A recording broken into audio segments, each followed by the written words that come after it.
아나니아 삽비라 사건을 통해서 성령의 두려움이 생겼습니다. 그런데 이 두려움을 통해 교회가 정화되니 도리어 표적과 기사가 나타나고 교회가 폭발적으로 부흥하기 시작했습니다. 하나님은 정말 우리를 호호 불어 가십니다. 이 무서운 두려움을 주시더니 이것은 하나님 나라를 위한 것이라고 이번에는 표적을 보여주십니다. 어떻게 표적이 나타나나 봅시다. 첫째로 사도들의 손을 통하여 나타났습니다. 12절이에요. 사도들의 손을 통하여 민간의 표적과 기사가 많이 일어나매, 그러니까 아나니아 삽비라는 죽었지만 사도들로 인한 성령의 두려움이 진리임을 확증해 주시기 위해서 사도들의 손을 통하여 표적을 베풀어 주십니다. 이런 표적은 사도들을 통한 성령 충만과 또 아나니아 삽비라를 통한 사탄 충만이 충돌할 때 어찌해야 하는지를 보여주십니다. 사장에서 안진뱅이 고치고 사도들은 잡혔다가 성령의 기도로 풀려났잖아요. 그때 성도들이 위협함을 없애달라고 기도하지 않고 그 4장 30절에서 치유와 표적과 기사가 자신들의 손을 통하여 예수의 이름으로 일어나게 해달라고 그렇게 기도를 했어요. 근데 그 기도가 응답이 되어서 지금 사도들의 손을 통하여 민간의 표적과 기사가 많이 지금 일어나게 되었습니다. 그러면 왜 사도들의 손을 통하여 기사가 일어났을까요? 성령의 역사는 그 예루살렘 교회 그 대제사장과 사두개인들을 통한 것이 아니라 그 어부 출신 제자들로부터 시작이 되었어요. 그러니까 성령의 강한 역사로 안진뱅이가 일어나니까 그 지도자들이 사도들을 당장 옥에 잡아 가두었죠. 하나님은 그들을 또 풀어주시고 다시 또 성령의 권능의 설교를 하게 하셨어요. 예수님 당시 주님은 내가 진실로 너에게 이르노니 나를 믿는 자는 나의 하는 일을 저도 할 것이요 또한 이보다 큰 것도 하리니 라고 약속을 하셨죠. 예, 주님이 생전에 제자로 만든 사람들은 1000명이 채 안 됐어요. 그런데 과연 그 약속대로 사도들은 주님보다 더 큰 역사인 수만 명의 결신자를 얻는 역사를 일으켰죠. 이렇게 주님의 복음은 세계 만방에 퍼져야 하는데 이걸 주님이 다 하실 수는 없잖아요. 그래서 이 복음 전파를 위해서 성령을 주셨어요. 그러니까 이 성령을 받고 나가니까 주님의 권능과 성령의 능력을 주실 수밖에 없었던 것이죠. 하나님은 사도들의 손을 통해 힘을 실어 주셔야 했어요. 그러니까 이 성령의 표적은 이 사도들의 부지런한 손, 깨끗한 손, 따뜻한 손을 통하여서 그 미완료 과거 시제로 계속적으로 일어났습니다. 그렇다고 부지런함이 무조건 열심을 의미하는 것도 아니고요. 율법적인 의로움의 그 깨끗함을 말하는 것도 아니에요. 또 무조건 얼마나 힘들었냐고 하는 따뜻하게 대하라는 이런 것도 아니에요. 사도들의 손은 회개의 손이었어요. 그러니까 이 새 말발굽이 나를 찔러서 어찌할꼬 하는 이런 이 회개의 손이 중요합니다. 그러니까 예를 들어서 곳곳에 이렇게 불화가 있다고, 예, 그다음에 그 죄의 유혹이 다 이렇게 도사리고 있잖아. 근데 그때 상처와 미움에서 벗어나서 그 회복하는 것만이 목적이 아닙니다. 그래서 우리가 막 성령에 이끌려서 갑자기 과거에 나를 보라고 내 속에 울고 있는 아이가 있어요. 나를 혼내는 엄마와 아빠가 있어요. 이렇게 되면은 상처와 미움을 남 탓으로 돌리고 이렇게 상처 쫓는 기도만 하기를 원하고 받기만 원하는 것은 이거 진정한 성령의 사역이 아닙니다. 사도들의 손을 통하여 일어난 표적과 기사는 그 오래 계속되고 있는 불화 가운데서 성령이 효과적으로 나를 비춰주시니까 그것이 남 탓이 아니라 내 죄를 이제 심각하게 직면하고 이 죄를 해결하지 않으면은 내가 기쁨이 안식이 없는 것을 느끼며 이제 예수님께 나가는 것이에요. 성령님은 우리를 항상 예수님께 인도하시는 거예요. 그러니까 성령의 설교의 주제인 예수님을 빼면 성령의 사역은 할 수가 없는 것입니다. 표적은 그 기적이 예수님을 보여주는 사인이 되는 것이 목적이에요. 기적 자체가 목적이 아닙니다. 표적이 지시하는 바인 예수를 믿지 않는다면 병 나음은 아무것도 아닙니다. 지난주 에스겔 18장 또 남 탓을 하는 사람은 하나님 탓을 하는 굳은 마음을 가졌다고 했잖아요. 그러니까 이 부드러운 마음인 새 마음 새 영은 오직 그리스도로 말미암음이고 그것은 내 탓이 나의 회개로 결론이 나는 것입니다. 그러니까 이제 나에게 연단을 주시는 거는요, 하나님의 성품에 이르고자 하시는 하나님의 계획이시거든요. 예, 그럴 때 성령이 내가 성령을 받았으면 효과적으로 나를 계속 진리의 성령으로 나를 비춰주시는 거예요. 그러면 그것이 마누라 탓 남편 탓이 아니라 그동안 보지 못했던 인정하고 싶지 않은 나의 악에 직면하게 되는 거예요. 그러니까 나도 그러니까 제가 착하고 믿음 좋고 공부 잘 이것만 부르짖고 있다가 시댁과 남편에게 오랫동안 이렇게 이제 그 연단을 받으니까 그때 이제 나는 맨날 착하고 이거 고난이 없었으면 착하고 이러다가 그냥 지옥 갈 뻔했잖아요, 그죠? 나도 속고 남도 속는 나의 믿음이잖아요. 근데 그런 고난이 오래 계속되니까 내가 그 인정하고 싶지 않은 그 나의 악에 직면하게 되는 거예요. 내가 참 치사하구나. 나도 악하구나. 나도 미워하는구나. 나도 싫은 사람이구나. 내가 교만하구나. 예, 이걸 이제 그 내 죄를 똑같구나. 그래서 심각하게 직면하고, 그러니까 이제 다른 사람의 죄악은 비교도 안 되는 내 속에 있는 이 죄를 해결하지 않으면은 이 기쁨과 안식이 없는 거예요. 그러니까 진정한 이 죄의 문제를 해결하지 않으면은 이게 남으로부터 오는 거하고 내 속으로부터 시작되는 건 큰 차이가 있는 거예요. 그러니까 너무 괴로우니까 예수님께 나가는 거죠. 그러니까 성령님은 그 나를 직면하는 걸 통해서 항상 예수님께 인도하세요. 근데 상처와 미움에 골몰해가지고 그냥 이 쫓기 기도만 하면은 늘 거기에 부모 형제가 있게 남 탓 부모 탓 하나님 탓이 되는 거예요. 이것이야말로 회개의 손보다는 기적의 손에만 관심이 있다는 것이죠. 절대로 완전한 치유가 일어나지 못하는 거예요. 하나님께서는 사도들을 통해서 이 부드러운 마음에 그리스도의 새 영으로 인도하여 내 탓을 하게 되는 나를 보게 하시는 거예요. 이게 사도들의 손을 통하여 이제 민간의 기사와 표적과 일어나게 하는 거. 예. 그러면 이제 주 안에서 따뜻하고 깨끗하고 부지런한 회개의 리더십으로 다른 사람을 도울 수 있게 되는 거예요. 그러니까 아내가 남편이 자식이 돌아와서 내가 남 도울 수 없어요. 내 안에 악을 직면했을 때 예수 그리스도께 갔기 때문에 나도 이 고난 가운데 악을 직면하니까 너도 이 고난 가운데 남편 욕 아내 욕 고만하지 말고 네 안에 죄를 봐라. 이 얘기가 이렇게 돼서 나오는 거죠.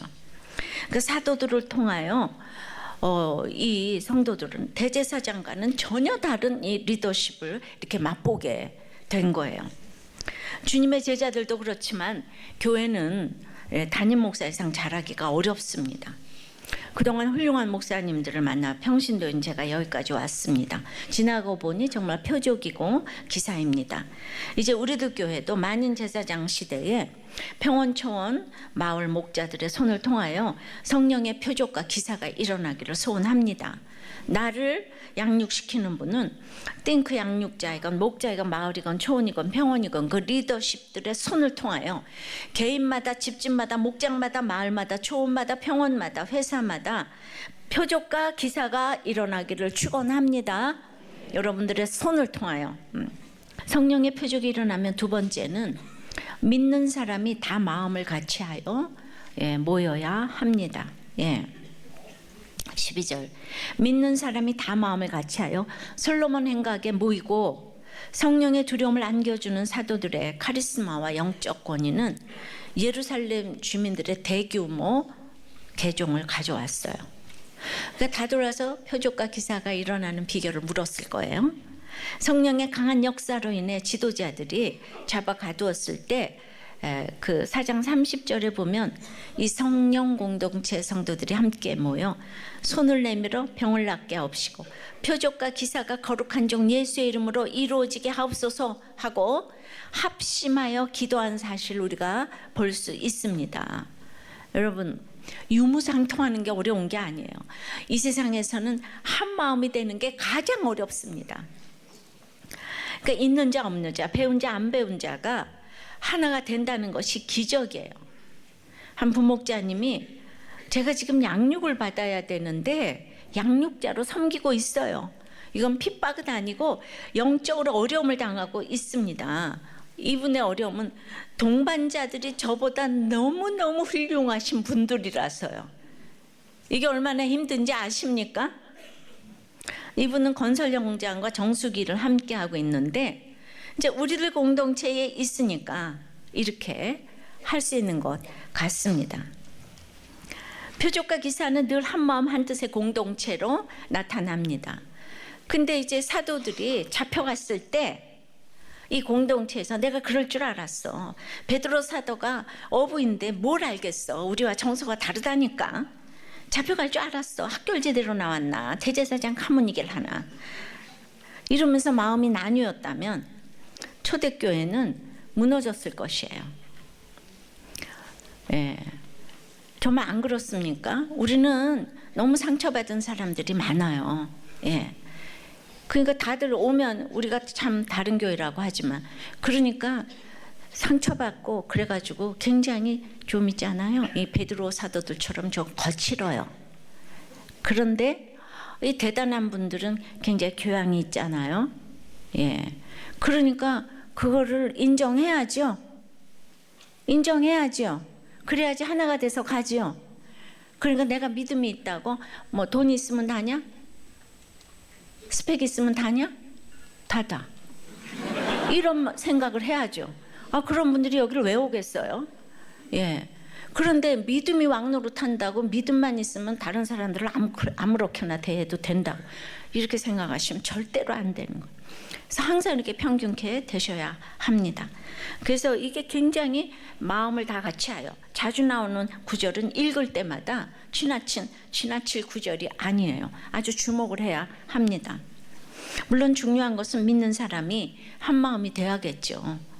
예수님이 오셨던 이 시기에 공동체는 최고의 공동체이기 때문에 이때는 정말 한 마음이 되었어요. 그래서 일사불란하게 솔로몬 행각에 모여서 한 마음으로 기도하고 한 뜻을 품었습니다. 근데 초대교회의 표적과 기사는 베드로의 설교 하나로 행해진 것 같지만 사도들의 손을 통하여라고 했듯이 사도 공동체도 있는 거고 우리 또 이제 이 백성 공동체도 한 마음 한 뜻이 되었죠. 그러면서 세상이 보여주지 못하는 공동체의 모습을 이때 보여주었어요. 그러니까 솔로몬 행각에서 이제 와서 유대인들이 이걸 보고 이제 너무 놀란 거죠. 이렇게 한 마음이 되는 사람들은 모이기를 기뻐합니다. 솔로몬 행각에 모여서 말씀 듣기를 즐거워하고 한 마음으로 기도하고 한 뜻을 품었어요. 예. 그래서 그 대천덕 신부님은 생전에 성령에 대하여 성경이 표방하는 가장 중요하고 가장 기본적인 교리는 성령의 코이노니아 사역이라는 걸 깨달아야 한다고 그러셨어요. 고린도후서 13장 13절에 보면 주 예수 그리스도의 은혜와 하나님의 사랑과 성령의 교통하심이 너희 무리와 함께 있을지어다. 예, 이 구절에서 6가지 단어를 보여주는데요. 성부, 성자, 성령 그리고 거기 속성인 사랑과 은혜와 코이노니아를 보여주신 것이에요. 네, 교통하심. 예.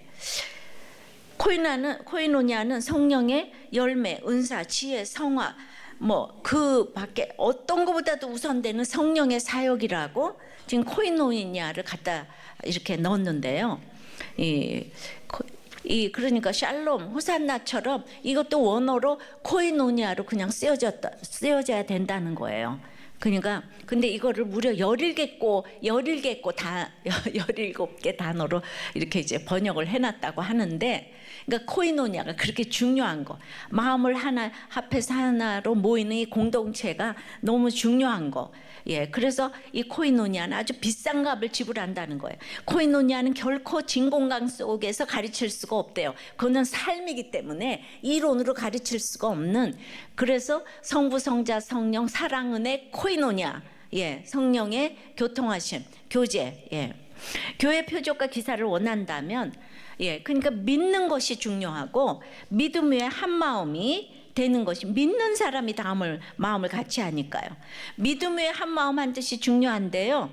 성령의 두려움을 가지고 나가니까 이렇게 한 마음의 표적과 기사를 나타내 주시는 것입니다. 그래요.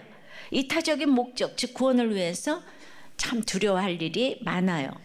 그런데 그렇게 두렵고 떨림으로 구원을 이루어가고자 할 때 도리어 표적과 기사를 많이 주셨어요. 표적은 예수 그리스도를 증거하는 이적이라고 했습니다.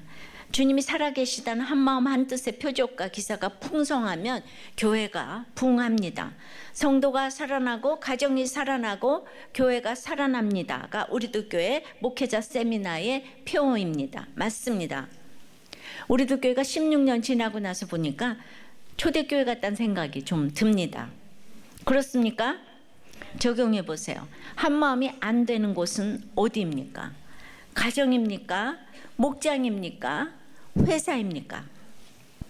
그래서 성령의 표적은 세 번째는 상종하는 자가 없게도 하십니다. 13절 14절이에요. 예. 근데 이렇게 믿음으로 다 함께 하는 자가 있는가 하면 13절, 그 나머지는 감히 그들과 상종하는 사람이 없으니 백성이 칭송하더라. 믿고 주께로 나오는 자가 더 많으니 남녀의 큰 무리더라. 그러니까 이제 함께하는 자가 있는데 그 나머지가 있다 그러잖아요. 그 나머지는 상종하는 사람이 없다고 했는데요. 예, 믿는 사람들의 모임에 이 사람들은 참석하지 않았다는 거예요. 자, 상종한다는 이 말은 악교풀로 붙인다는 뜻이에요. 그래서 아주 강력해서 떨어질 수가 없다는 것이죠. 그 진짜 믿음이면 이렇게 악교풀로 붙인 것 같이 상종하게 되는 거예요. 그런데 그 나머지가 있다 하잖아요. 같은 이렇게 지금 그 믿는다고 하는 교회 나와도 이 나머지가 있어요. 상종하지 않는 나머지가 있어요. 그런데 여기 감히라는 표현을 썼잖아요. 감히 상종하지 못한다는 것이죠. 사도들의 표적과 기사를 모두 보았는데 인정은 하지만 가까이는 가지 않겠다는 것이에요. 이 얘기는 교회 다니면서 볼 거 다 보지만은 성령이 임하지가 않으니까 엄청난 간증을 들어도 그 표적의 목적이 예수님인 것이 믿어지지를 않으니까 이렇게 주께로 나아가기도 어려운 것입니다. 그리고 이제 믿음의 사람들과 상종하지 않고 있으니까 그 사람은 기적이 안 일어나요. 그래서 뭐를 해도 기도 응답이라 이딴 얘기를 안 해요. 본인이 그 주께로 지금 나아가지를 못하고 있으니까. 왜냐하면 안 믿고 있으니까. 그러니까 예수를 믿으니 마음과 영을 새롭게 해서 이제 내 탓을 하니 이게 부드러운 마음이고, 그리고 이제 나를 죽인 원수를 하나님께 올려드리는 그 예수님의 그 공의, 하나님의 공의를 내가 실천하게 되잖아요. 부드러운 마음을 가지게 되면 내 탓이니까. 내 악이 얼마나 더러운 거, 다른 사람의 오장육부 더러운 것보다 내 속에 오장육부 더러운 게 더 보이지 않겠어요? 그러니까 다른 사람의 악을 보는 것보다 내 속에 악을 보는 건 너무 아픈 일이에요. 그래서 찔려서 어찌할꼬 하는 거예요. 이런 회개가 있어야 돼요.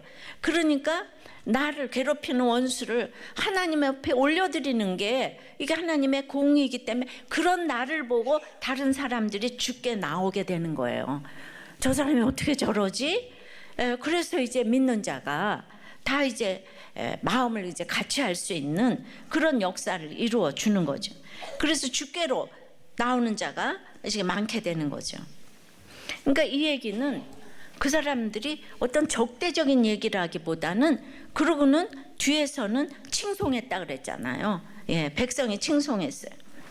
그러니까 불신자들에게조차 칭송을 받았다고 할 수 있는데요. 근데 이 사람들이 사도들을 따라가고 싶은데 대제사장이 사도들을 너무 적대적이잖아요. 막 잡아 가두잖아요. 그러니까 우리가 생각하기에는 대제사장이 최고인데 저 어부가 아무리 뭐 어쩌고 저쩌고 해도 저게 오래 갈까? 이런 생각이 있고 그 적대적이잖아요. 그런데 또 이쪽에 보면 아나니아 삽비라에게 임했던 그 형벌에 대한 두려움도 한몫하잖아요. 그러니까 이 끝 저 끝 감히 상종은 못하겠지만은 뒤에서 칭송을 했다는 거죠.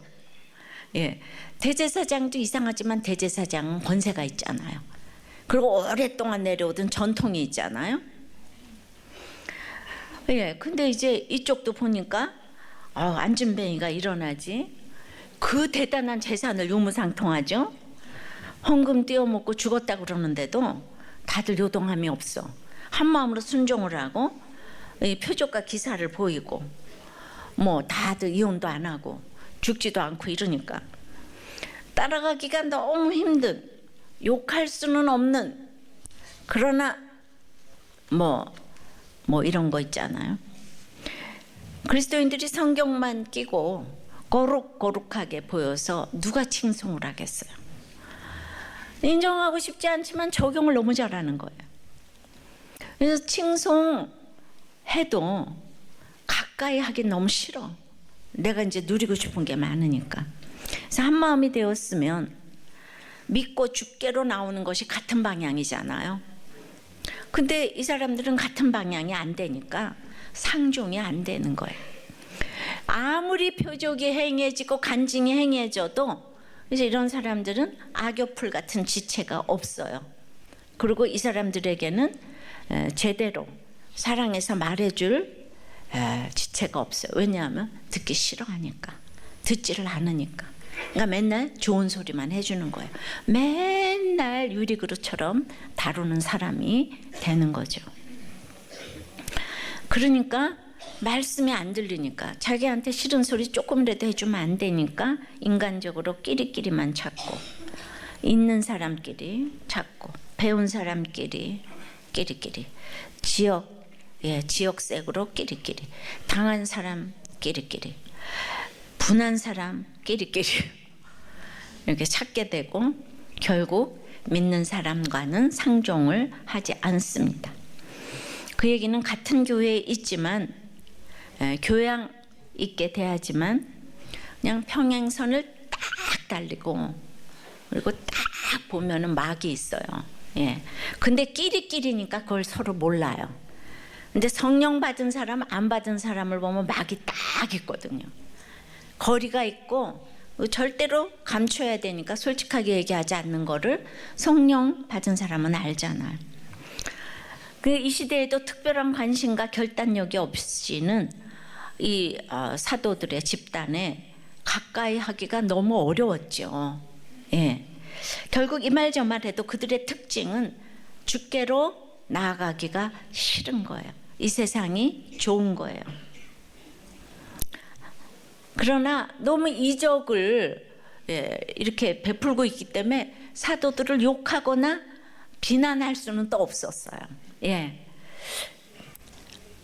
제가 이거 왜 이렇게 깨닫냐면 저도 마찬가지잖아요. 저도 그러니까 사도들도 이런 게 처음이었을 거 아니에요. 이제 이렇게 쫙 유대교가 내려오다 예수님 부활하시고 나서. 근데 저도 이제 여집사가 막 큐티를 하니까, 또 지금은 여자 목사이고, 그러니까 저를 좋아해도 한국교회에서 여자 목사를 인정하지 않는 교단도 이제 있으니까 저와 같이 하기가 힘들 수 있겠죠. 이런 모델이 없었으니까. 큐티 몸에 왔던 분들도 그러니까 저를 보면 제가 감히 어떻게 목사님과 같이 하겠어요. 저는 그 수준이 못 돼요. 라는 말을 들을 때가 있는데, 그게 무슨 말인가 했더니 여기 요렇게 이 구절이 나오네요. 칭송하는데 감히 상종하기는 싫은, 정말 가까이 하기엔 너무 먼 당신, 이런 얘기가 나오는 거예요. 제 건물도 없고, 또 우리 집에 사는데, 게다가 여자 목사인데 어떻게 왔겠어요. 그러니까 처음에 그렇게 거의 아무도 안 왔죠. 제가 1000여 명의 큐티 모임을 했는데 정말 안 왔어요.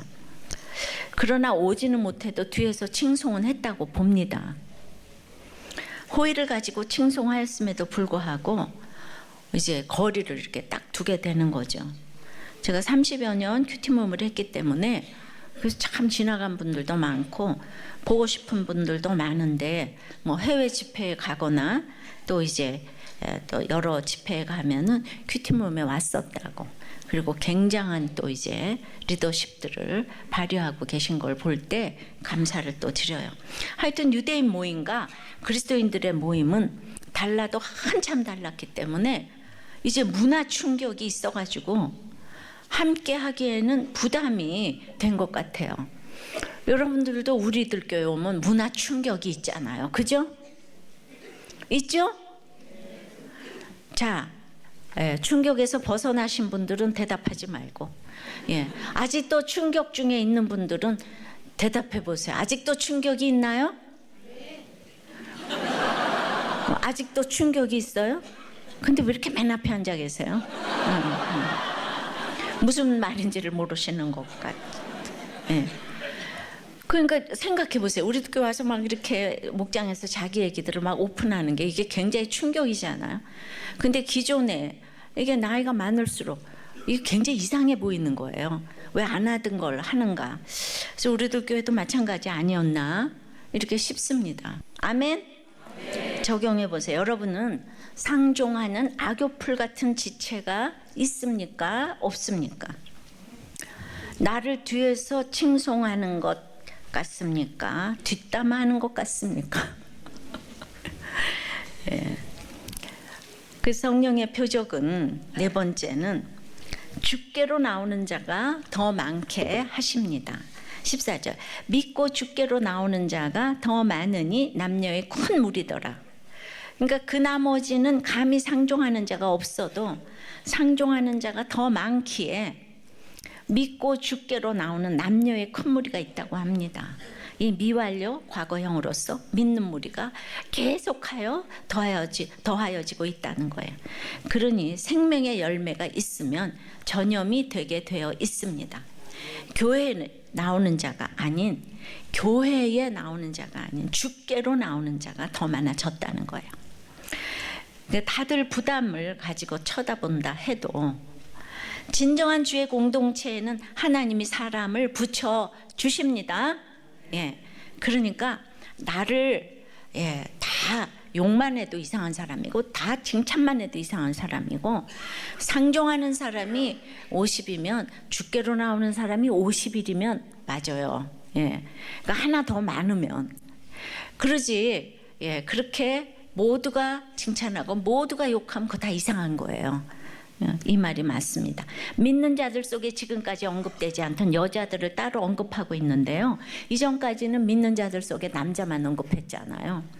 근데 회개와 믿음에는 남녀의 구별이 있을 수 없잖아요. 그리고 여자들이 차지하는 비중이 그만큼 높아졌다는 사실도 이제 보여주고 있습니다. 저와 상종하는 자가 없어도 감히 상종하는 자가 없어도, 왜 상종하는 자가 없냐면은 제가 이상한 남편하고 살라 그러면은 그냥 맨 처음에는 그냥 어떻게 그런 남편하고 사냐고 저한테 막 그냥 합니다. 그냥 그러면은 다른 쪽에서는 그거 살 수 없다, 이혼해라, 그러면 그게 쉽잖아요. 이제 그렇게 되면 저를 상종하지 않죠. 그래서 가정을 살리기 위해서 정말 이런 일을 수없이 겪었어요. 이번에 뭐 나라 문제도 같은 거예요. 그러니까 정말 말이 안 되는 남편, 이렇게 이제 또 아내, 뭐 자녀 살라 그러면 이게 구속사적으로 이해가 안 되니까. 그래서 그렇게 이제 떠나가는 사람이 있어도 믿고 주께로 나오는 자를 더 많게 하셨기 때문에 이렇게 이제 우리도 교회가 됐습니다. 그 욕한 사람들 생각하면 도저히 이렇게 지금 채워질 수가 없는데 너무도 놀라운 표적과 기사였습니다. 정말 십자가를 부르짖고 예수님만 부르짖고 고난이 축복이라고 외쳤어요. 사람들이 좋아할 얘기는 정말 하질 않은 것 같은데, 그러니 처음부터 그 상종하기 싫어하는 그 나머지는 언제나 있어서 지금까지도 제 마음이 너무나도 곤고합니다. 그런데 표적을 항상 보여주셔서 사람들이 주께로 나오는 역사가 매주일 일어났습니다. 정말 여러분들이 둘이 싸워도 항상 결론은 제 욕을 해요. 이게 우리도 교회 때문에 이렇게 됐다고. 그래서 정말 수도 없는 제가 거기에 정말 시달려요. 근데 이게 사업이 아니고 영원 구원이기 때문에 정말 제가 애통하는 거예요. 그리고 사명이 아니면 내가 이렇게 욕을 먹고 갈 이유가 하나도 없잖아요. 그래서 날마다 이렇게 그 나머지가 저한테 있어요. 여러분은 제가 왜 이렇게 눈물을 흘린다고 생각을 하십니까? 그 상종하기 싫어하는 나머지가 항상 있어요. 이게 어떻게 어둠 속에 복음이 들어왔는데 빛을 비춰주니까 그게 왜 충돌이 안 일어나겠습니까? 복음이 확실할수록 그게 이제 더한 거죠. 마음이 항상 공고했어요.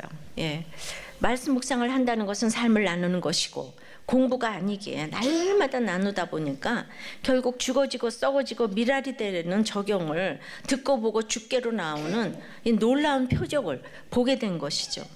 그러니까 남편 한 사람 구원되는 것이 얼마나 어려운 일인지 알기에 목숨 걸고 기도했기에 지난주 추수감사절에도 수많은 분이 오셔서 영접을 하셨는데 그게 저의 힘이 아니잖아요. 정말 이거는 정말 성령의 힘이라는 거를 여러분들이 아시고 제가 아는데, 근데 전도대회 때마다 한 번도 그냥 지나감이 없이 수많은 분들이 영접 기도를 하신 것은 전적으로 이건 성령의 표적입니다. 그때마다 옷깃을 여밀 수밖에 없었는데요. 심지어 15절에 병든 사람을 메고 거리에 나가 침대와 요 위에 누이고 베드로가 지날 때 혹 그의 그림자라도 누구에 덮일까 바라고. 그러니까 이런 행한 표적과 기사로 말미암아 심지어 사람들이 베드로의 그림자만 스쳐 지나도 치료될 것으로 믿고 나올 정도가 되었어요. 그러니까 불신자들조차 병자들까지 데리고 나와서 침대와 요 위에 누이고 베드로의 그림자가 덮이기를 바랐는데요. 이걸 문자적으로 읽으면 이 교주가 따로 없잖아요. 그러니까 이것을 문자적으로 이용해서 병고침만 행해서 무리를 일으켜는 경우가 너무나 많이 있는 거예요.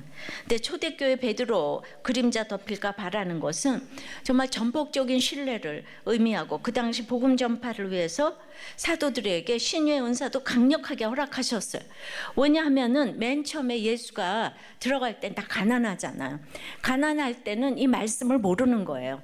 그때는 병이 나아져야 되는 거예요. 성경은 믿음의 분량대로 읽게 되어 있는 거예요. 그런데 여러분, 영적 소경이 무서워요? 육적 소경이 무서워요? 자, 크게. 자, 그건 우리들 교회나 대답하는 얘기 같아. 그러나 다들 영적 소경이 너무 지금 나이스하고 잘 나가고 이럴 때 그 사람을 누가 불쌍히 여기겠어요? 다들 이 땅에서는 육적 소경만 불쌍히 여기잖아요. 근데 그건 잠깐이잖아요.